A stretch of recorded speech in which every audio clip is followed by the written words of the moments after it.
சேப்பாக்கம் சட்டமன்ற உறுப்பினராக தேர்ந்தெடுத்த என்னுடைய தொகுதி மக்களுக்கு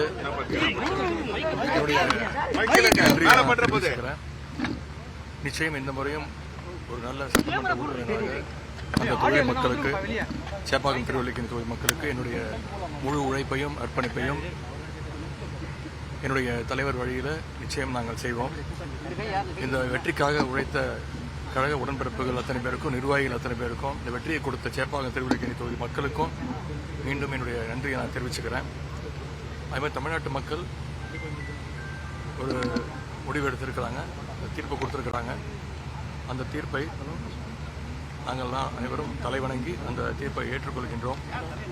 நேரத்தில் வெற்றி பெற்ற அனைத்து சட்டமன்ற உறுப்பினர்களுக்கும், புதுசாக பொறுப்பேற்கக்கூடிய அரசிற்கும் என்னுடைய வாழ்த்துக்களை நாங்கள் தெரிவிச்சுக்கிறோம்.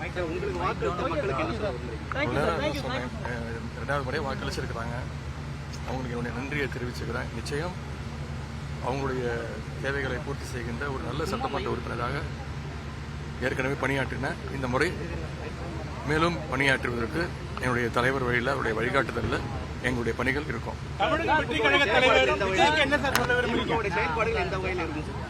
அது எங்களுடைய தலைவர், பொதுச் செயலாளர் அவங்களாம் நாளைக்கு கூட்டம் எல்லா சட்டமன்ற உறுப்பினரையும் வர வச்சு எங்களுக்காக அந்த அறிவுறுத்தல்கள்லாம் எங்களுடைய தலைவர் அவர்கள் நிச்சயம் வழங்குவார்கள்.